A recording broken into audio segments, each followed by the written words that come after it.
Bonjour et bienvenue dans ma cuisine, je suis Magali et je vais vous faire partager ma passion pour la cuisine en vous délivrant quelques petits trucs et astuces.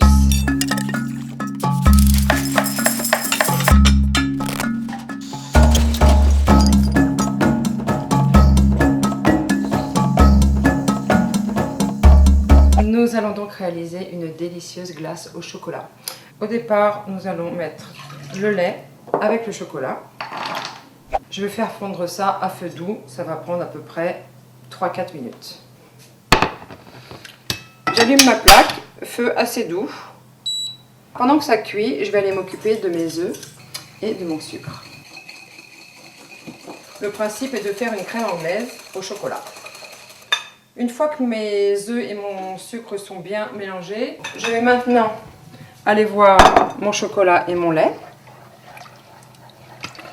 Sont quasiment fondus. Voilà, la préparation est quasiment prête. Je vais maintenant verser une partie de ma crème.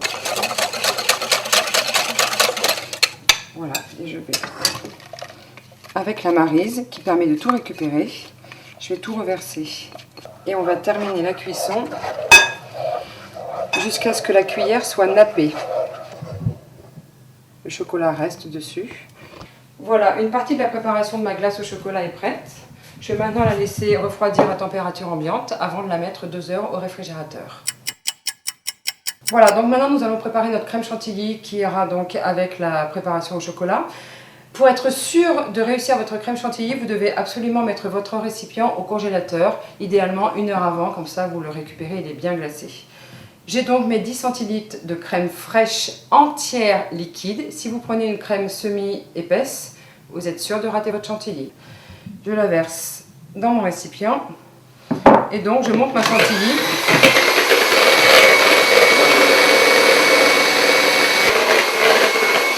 Voilà, ma crème chantilly est prête. Je vais maintenant l'incorporer délicatement à ma préparation au chocolat. En me servant de ma maryse, je vais maintenant mélanger très délicatement.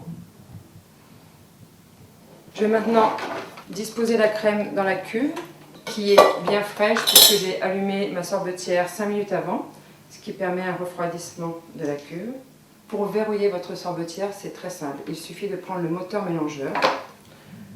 Vous mettez le couvercle. Une fois le couvercle mis, vous mettez le mélangeur. Très simple à installer. Vous mettez le couvercle et vous attendez. Voilà. Je mets en route le moteur réfrigérant. J'indique la durée. Alors pour une glace au chocolat, on va mettre 25 minutes. Et je mets en route la turbine. À peu près 5 minutes avant la fin du refroidissement de votre glace, vous avez la possibilité d'ajouter les ingrédients que vous voulez. Moi j'ai choisi des bons rochers. Voilà, et ensuite je les incorpore un par un via le trou qu'il y a dans le couvercle. Et voici donc le résultat, une délicieuse et onctueuse glace au chocolat, garnie de petites pépites. Bon appétit!